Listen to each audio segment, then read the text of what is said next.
Hello, I'm Emerson Huff, and I have the privilege and distinct pleasure of sharing with you the greatest fish story ever told.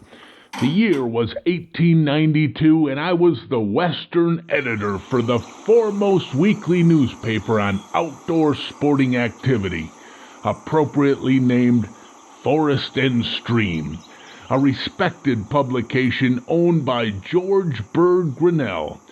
Each much-anticipated weekly issue provided complete coast-to-coast coverage and insights into recreation, history, the science of nature, and outdoor sporting activities.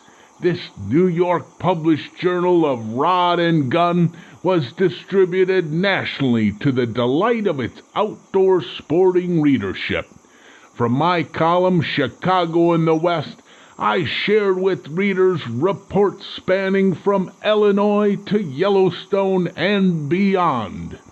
And here it was that I first brought the readers of Forest and Stream the greatest of all fish stories. As I write from our news offices here at 175 Monroe Street in the city of Chicago, I bring you this great piscatorial feat which I first learned while on a duck hunting weekend in Wisconsin. It all began at the invitation of prominent Chicago sportsmen who at the time were members of the shooting clubs on the Horicon Marsh.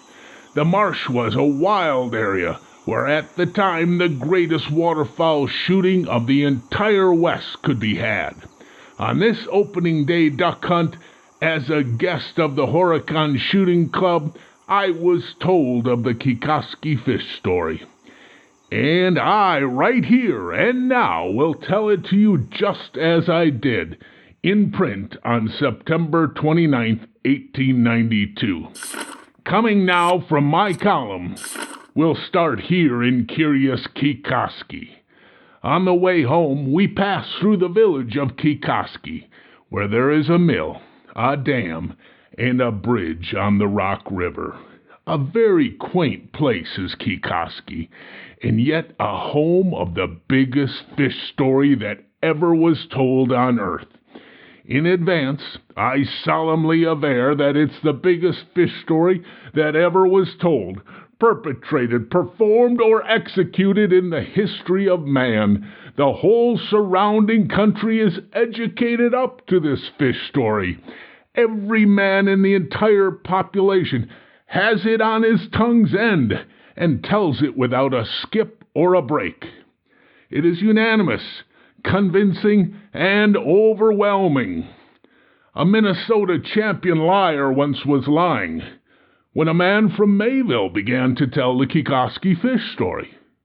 Are you from Kekoskee? Asked the Minnesota man. Oh, well, then hold on. I haven't a word more to say. The story may be seen to have a reputation. Great as is this reputation, the story has never appeared in print. It is a Forest and Stream scoop, and one of the utmost importance. The strongest thing about it is true. Every word of it. You see, the Horicon Marsh once was, but I'm anticipating, and I'm getting ahead of myself, and I promised I wouldn't. That night we spent at the quaint German inn of the town, so different in its customs from the average modern hotel, and in the morning bade our good-hearted host goodbye with actual regret. It would be also regret to leave the gentlemen who so kindly entertained us. Did we not hope to meet them again somewhere in the world of sport? It is not often one meets such hosts, such a club, and such a fish story all in one trip. The story is really partly property of the Horicon Club. Although it is a shooting and not a fishing club, the story runs way back to 1860, and at that time Horicon Marsh was Horicon Lake, and there was no Horicon Club. It's really hard for me to keep from telling such a good thing as the Kekoskee fish story of Horicon country. Then finally, on October 6, 1892, it came. I received permission from my editors to tell the Kekoskee fish story, provided that I do so in a careful and temperate manner. You see, it occurred to me that the facts, although they are facts pure and undisputable, are so strange and improbable that it may be best to lay them before the editor of Forest and Stream tentatively before putting them into shape for publication. I don't know how to obey this injunction better than by giving it in the words of Dr. Clark of Mayville, Wisconsin, from whom we first heard it.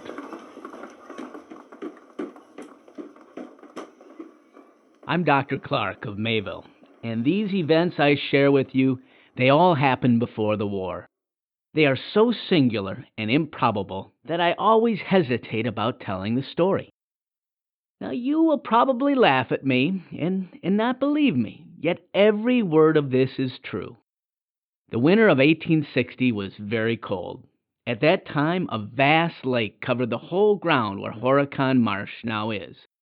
This lake was full of fish, and when the ice had frozen deep over every portion of the lake, these fish became distressed for air.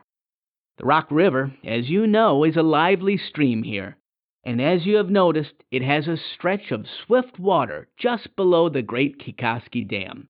The dam existed at the time of the story, and you have likely looked with your own eyes upon the very spot where these startling incidents occurred. The fish, unable to breathe in the half-solid lake, crowded up the live channel of the Rock River, making for the hole which the swift water kept open in the ice below the Kekoskee Dam.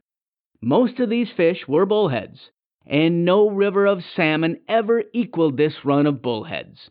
It was 6 miles from the lake up to Kekoskee Dam, and the ice on the river was 2 feet thick, yet the whole bed of river, 40 yards wide, and for 6 miles so packed with bullheads that the heavy covering of tough ice in places rolled and tossed like the waves of the sea. So desperate was the struggle of the horny host of bullheads beneath it. The first arrival of the run of fish at the hole was marked by a geyser-like eruption of bullheads 50 feet across and about 12 feet high. The pressure of the fish behind was simply enormous. As the flow of fish rose up and into the air, as they fell, they couldn't get back into the water, and so slid out on the ice, covering it in every direction for hundreds of yards, to a depth varying from 6 inches to 2 feet. The air was filled with a strange, low, murmuring sound, which could be heard nearly a mile around. Old settlers say they have never heard such a sound since. Dreading some unknown calamity, they hastened to the spot, and there, as you may suppose, their dread was turned to joy. Before noon of that day, every team of horses and wagon in the whole neighborhood was at the dam, hauling bullheads. The amount of bullheads taken from that spot, I hesitate to state, for fear you will not believe it. You cannot believe it. I don't ask you to believe it. No one believes it. They always laugh at us when we tell the story, and they think we've gone crazy. In Wisconsin, the term Kekoskee man is used to designate one who has a wheel in his head. No Kekoskee man has been believed on oath or admitted to a jury in Wisconsin since the first telling of this story in 1860. This unearned reputation has ruined the town. Today, you see Kekoskee as it is, silent, almost deserted, a few empty buildings standing as monuments to a town martyred into ruin by too strict an adherence to telling the truth. For every word of this story is true. If you will come with me about a mile out into the country, I will introduce you to the widow Schneider, now an old lady. The widow Schneider will tell you that on one morning she counted 900 wagon loads of bullheads on their way from the geyser below the dam. This was only one morning, and the run lasted for 2 weeks. Of course, this number of wagons only represented just a part of those which passed, and this was only one road of several leading out into the country. The bullheads were shoveled into the wagons like potatoes, and the regular price was 25 cents for a wagon load of fish, a nominal sum, and this charge was just to cover the shoveling alone. One man who shoveled there bought a farm in this vicinity with the money so earned, just from scooping and filling bullheads into wagons. The bullheads were hauled out into the country and used largely for manure, and there is no richer land in Wisconsin than this has been since 1860. All the farmers fed bullheads to their hogs, and for 2 years after that you couldn't get a decent price for pork in this part of the state. It was all fishy. The hogs also soon took to the appetites of the bullheads they consumed, taking naturally to eating worms and liver after that, and some even began to show rudimentary gills behind their ears. Oh, I don't blame you for doubting this. They all do. Now, there was a ford on the road at this point of the river, where the wagons pass into and across the river. But the wagons couldn't get into the water after the first eruption of bullheads. Later, as the flow subsided, 3 planks were laid across on the living pontoon bridge of fish, and on these the teams of horses and wagons crossed. Back below the dam, at the hole in the ice, even after the run of fish had further subsided, dogs and children were known to run across the open hole on the backs of bullheads. Still later on in the run, after the fish had thinned out a great deal, a man well known in the community, Julius Cornell, slipped from the ice and he fell into the hole.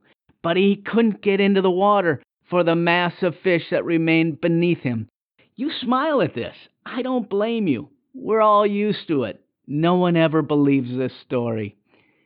After the bullheads thinned out, so you could get a spear through them as they lay in a matted layer, it was discovered that there were layers of bass and pickerel lower down in the water, and great sport was had with these later on.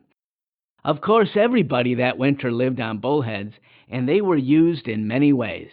As I've said, the farmers fed them to their hogs, and at that time, we had a lazy sort of expressman here in Kekoskee named Brush, and he owned a fall-down old horse, which dated back to the Mexican War and was called Santa Anna. Brush insisted that he was too poor to buy Santa Anna hay, and so he fed him bullheads all winter, and that was everything the horse had to eat for 4 months. Oh, laugh if you want to, we're used to it, but I will take you out and show you Santa Anna, a good healthy sort of horse today. Brush has moved on to Bayfield in northern Wisconsin, but you ask any citizen in this town if Santa Anna didn't live on bullheads. If he don't tell you just what I have, I'll retract the whole story. You needn't think for a moment that I'm talking to you out of my head. These things are all facts, and you can get you all the proof you want. You just go out alone. Don't take me along. Just stop any citizen in Mayville you meet and ask him, how about the Kekoskee bullheads? That's all I ask you to do. You sift this story and see if you don't find it true. We did sift this story, and we did find it true. That is the singular thing about this story, and that is why I call it the most remarkable story I have ever heard. The facts themselves are not beyond the range of imagination, but to have a whole community rise up and testify to their truth, that proves that imagination had nothing to do with it, and that the facts are facts, pure and simple. Ordinarily, one man tells a fish story. Here, 200 tell it, and tell it just the same. The evidence is legal, convincing, overwhelming. In the total of it, makes up the grandest fish story ever told. I tell it here, but it is nothing. No one man can tell it. It takes a whole town to tell it. To hear it all right, you must go to Mayville. There the town will tell you this story. You dare not, cannot doubt it. You will believe and you will feel, as we did there, that the entire chain of circumstances in this case constitutes the most remarkable incident in the history of a lifetime. As we began our sifting of the story, we met Mr. F.M. Lawrence, leading attorney of the town, and asked him carelessly about the story. Mr. Lawrence was alone and not within reach of Dr. Clark. Oh, about those Kekoskee bullheads. Yes, that was a great time. The widow Schneider, out here a mile down the road, she counted 900 wagon loads of bullheads go by in one morning. Heck, a dog could run across the hole on the backs of those fish. And there was this Julius Cornell. He fell off the ice and he couldn't get into the water for the fish. The farmers, they fed bullheads to their hogs. And one fellow here in town, named Brush, kept his horse all winter on bullheads. He had them stacked up out in the yard. The horse name was Santa Ana. Want to see him? Come along with me. I'll show him to you. A good many people don't believe this story, but I'll show you the horse. We happened across Ed Sourherring, who owns the drugstore, and dropped a hint that we had heard something of this story. He was alone and couldn't see Dr. Clark or Mr. Lawrence. Oh, those bullheads. Yes, there was an awful lot of them. Julius Cornell slipped off the ice and he fell in the hole, but he couldn't get in the water for the fish. That was in the cold winter of 1860. The widow Schneider counted 900 wagon loads of bullheads go by her house one morning. You see, the farmers, they fed the bullheads to their hogs. Old Brush, an expressman here, kept his horse, old Santa Ana, all winter on bullheads. He said he couldn't afford hay. And he had plenty of bullheads. Do you want to come and see Santa Ana? He's one of the features in town. Come along, I'll show him to you. At the hotel, we met the landlord, an old German, and we said a word or so about the story. Yeah, those bullheads. My God, what an awful time already. Julius Cornell. He fall their ice off. He couldn't get their wasser by their wishes yet. Everybody feeds those bullheads. By their hogs. I gets me so tired of bullheads I bind sick of life. Oh, Brush, their expressman, he feeds bullheads all winter by his horse. Old Santiani, alrighty. Yes, that Santiani don't eat nothing else when their bullheads last. If you want to see old Santiani, you come along, and I show him to you. Der widow Schneider, that lives by 1 mile down the road. She had touched 900 wagon loads of bullheads, and eins kein Morgen gießen. I shows you old Santiani under the widow Schneider. Yes, there is no doubt after these bullheads, not by a long shot yet. That evening we sat in the hotel office, a kind of town meeting ground, and one by one, as the different citizens came in at the door, they were, without previous hint and without possibility of collusion, asked to stand and deliver the Kekoskee bullhead story. One by one, they did so, without hesitation, and with absolute unanimity, on the points of Julius Cornell, the widow Schneider, and old Santa Ana, as well as on minor details. This is what I claim for the Kekoskee fish story. It is not a plain lie, and it is not unbridled imagination, but the best possible exposition of facts which do not admit of doubt. The evidence is there, and any man can go and hear it. If he does, he will doubt no more. But believe as I do, and as I hope all readers of this do. Moreover, I have myself seen the very spot where the hole in the ice was. I have seen the house of the widow Schneider, and I have seen Santa Ana. I should dislike to have this story meet the ridicule with which I treated it before I had become convinced of its entire truthfulness, and any doubting allusions to it I hear is not sufficient. There is plenty more in Mayville.